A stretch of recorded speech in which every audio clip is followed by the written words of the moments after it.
Sobat YouTube, kita semua tahu bahwa program-program pemerintah yang menggunakan kartu ini adalah program-program yang sangat diunggulkan. Kita ingat program ini ditawarkan oleh Bapak Presiden kita, Bapak Insinyur Joko Widodo, waktu itu saat masa-masa pencalonan sebagai presiden. Ya. Namun program ini diaplikasikan atau diwujudkan setelah beliau menjadi presiden, ya. Sebut saja adanya program kartu ya, kartu Indonesia Pintar, kartu Indonesia Sehat, kartu keluarga sejahtera dan seterusnya, Sobat YouTube ya.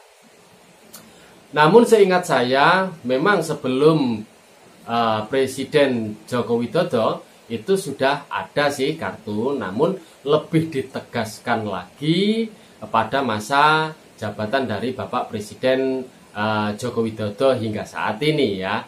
Namun Sobat YouTube perlu diketahui hal itu tidak selamanya relevan. Sebut saja pada saat ini kita semua yang lagi menyongsong atau lagi mempersiapkan diri untuk menghadapi era digitalisasi.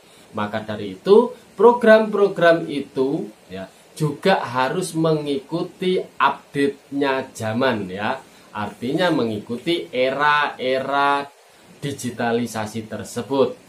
Nah, para Sobat YouTube semuanya, dalam video saya kali ini saya akan membahas tentang 3 metode pembayaran bansos khususnya PKH dan BPNT yang saat ini tepatnya kemarin pada tanggal 10 November telah diuji cobakan oleh Kementerian Sosial pembayaran atau penyaluran bansos tersebut melalui metode-metode atau cara yang berbasis dengan digitalisasi. Untuk itu Sobat YouTube, jangan kemana-mana, simak terus video ini hingga selesai, jangan di skip, agar informasi yang saya sampaikan bisa diserap dengan baik dan benar. Assalamualaikum warahmatullahi wabarakatuh. Ketemu lagi dengan saya dalam channel TKSK Update. Dan tentunya Sobat YouTube, pada kesempatan kali ini kami masih memberikan informasi-informasi seputaran bantuan sosial. Nah, Sobat YouTube semuanya, saya sapa dulu. Gimana kabarnya hari ini? Mudah-mudahan semuanya selalu dalam keadaan sehat walafiat, dimudahkan segala urusannya, ditambahkan rezekinya, dan tentunya semakin sukses. Amin. Dan bagi Anda para Sobat YouTube yang baru ketemu dan baru gabung dengan channel TKSK Update ini, tentunya saya mohon bantuannya untuk bisa mengembangkan channel saya dengan cara silakan diklik tombol subscribe-nya, nyalakan lonceng notifikasinya agar Sobat YouTube tidak ketinggalan dengan video-video saya yang terbaru. Dan selanjutnya Sobat YouTube, apabila video ini dirasa bermanfaat bagi Anda, silahkan tinggalkan like, komen, dan juga silahkan di-share video ini kepada yang lainnya, baik itu melalui WhatsApp maupun Facebook yang Anda miliki, agar kemanfaatan dari video ini semakin dirasakan. Baiklah para Sobat YouTube semuanya, kita lanjutkan informasi pada kesempatan kali ini. Nah, pada video ini saya akan lebih menerangkan secara rinci terkait dengan 3 metode pembayaran atau penyaluran bansos yang telah diujikan oleh Kementerian Sosial. Sobat YouTube, untuk metode yang pertama atau cara yang pertama adalah menggunakan metode QRIS. Ya, metode QRIS ini adalah metode atau cara penyaluran bansos dengan scan barcode, ya, scan QR kode ya. Dalam pengaplikasian metode ini, syarat yang pertama, KPM diwajibkan memiliki smartphone atau telepon pintar ya. Bisa dibilang HP Android lah ya Sobat YouTube. Yang mana dalam cara ini Sobat YouTube, KPM diwajibkan untuk mendownload aplikasi Link Aja yang ada di smartphone-nya melalui Play Store.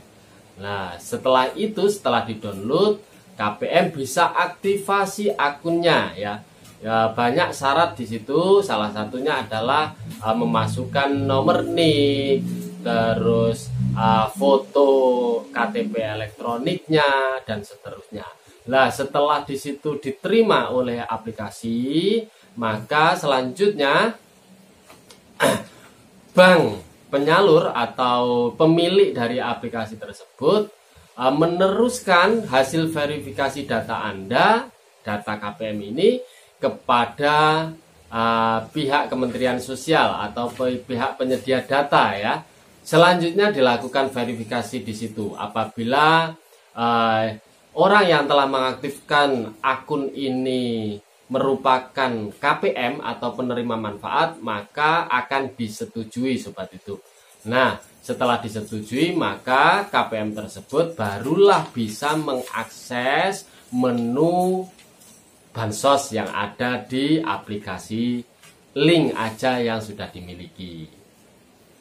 Nah, kalau untuk soal ngecek bantuan atau cek saldo itu cukup mudah sobat YouTube ya. Setelah download sudah selesai verifikasinya dan dinyatakan memang beliau ini penerima dari bansos, maka cukup mudah apabila untuk mengecek bantuannya sudah masuk atau belum ya. Di sini caranya silahkan dibuka aplikasi tersebut. Nah, setelah dimasukkan PIN-nya dan seterusnya, maka silahkan diklik menu bansosnya dan dilihat apakah saldo sudah masuk ke masing-masing rekening dari KPM tersebut atau belum. Nah, cukup mudah kan? Jadi untuk pengecekan tidak perlu bolak-balik mondar-mandir seperti yang saat ini terjadi ya. Kalau pakai kartu, untuk ngecek saldonya harus mencari agen-agen yang memiliki EDC. Namun untuk metode QRIS ini, KPM cukup melakukan cek saldo dari rumah sudah bisa. Terus untuk selanjutnya, untuk penyaluran bantuan atau pencairan bantuan, memang harus KPM datang ke tempat-tempat agen yang sudah bekerja sama dengan link aja maupun dengan Bank Himbara sobat YouTube ya. Jadi setelah tahu kalau saldo sudah masuk, KPM bisa melakukan transaksi dengan cara silakan dibuka smartphone-nya, diakses menu bansosnya melalui aplikasi yang sudah di-download itu. Selanjutnya silakan ditunjukkan kode QR-nya atau barcode yang dimiliki di smartphone atau di aplikasi link aja yang dimilikinya itu kepada merchant atau agen tempat penyaluran bantuan.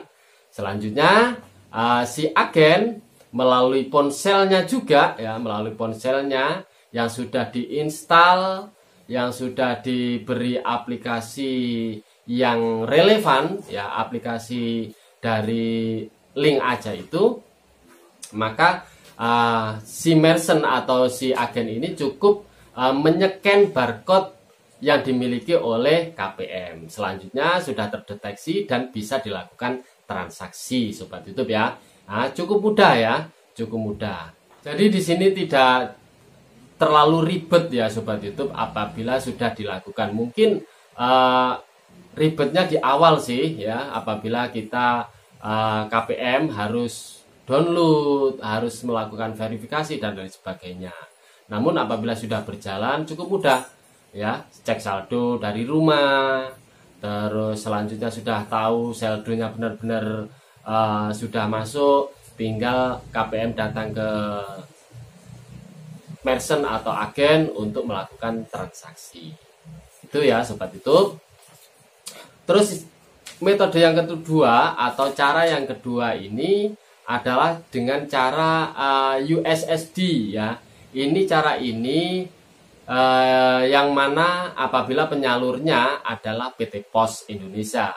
Nah, dalam cara ini diperuntukkan untuk KPM yang tidak memiliki HP Android sobat YouTube, hanya memiliki HP biasa lah, HP yang tidak bisa untuk aplikasi-aplikasi yang aneh-aneh ya, HP yang hanya bisa menerima telepon dan menerima SMS saja.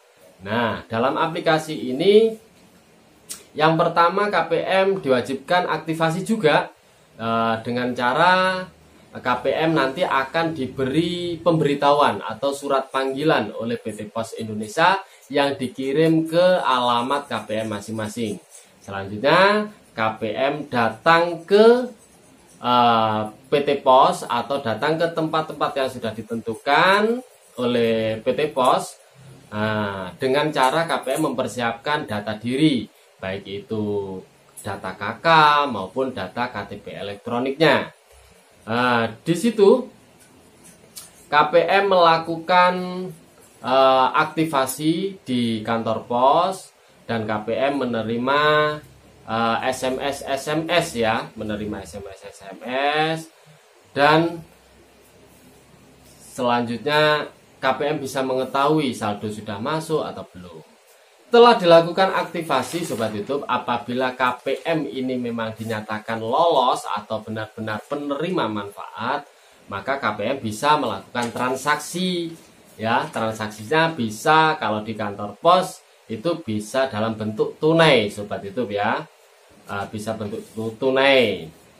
Dan juga bisa dilakukan dalam bentuk non tunai, itu dapat dilakukan di merchant atau di agen-agen ya. Itu Sobat YouTube untuk yang menggunakan metode USSD. Jadi bedanya kalau yang tadi pakai QRIS itu harus KPM harus memiliki smartphone atau Android. Untuk yang kedua dengan metode USSD atau metode SMS itu KPM cukup memiliki HP yang hanya bisa untuk telepon atau SMS saja sudah cukup. Untuk yang ketiga atau yang terakhir Sobat YouTube, ini adalah metode menggunakan biometrik wajah atau scan wajah Sobat YouTube ya. Dalam metode ini KPM tidak ribet ya, KPM tidak ribet.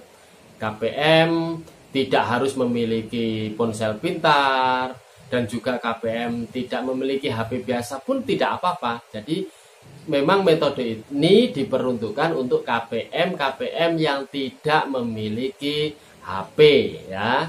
Jadi ini bisa diterapkan kepada Mbok Nah, Mbok Yem yang sudah tua-tua dan seterusnya, ini bisa diterapkan. Gimana caranya? Yang jelas KPM cukup datang ke merchant atau agen. Lah di sana melalui aplikasi link aja yang dimiliki oleh agen.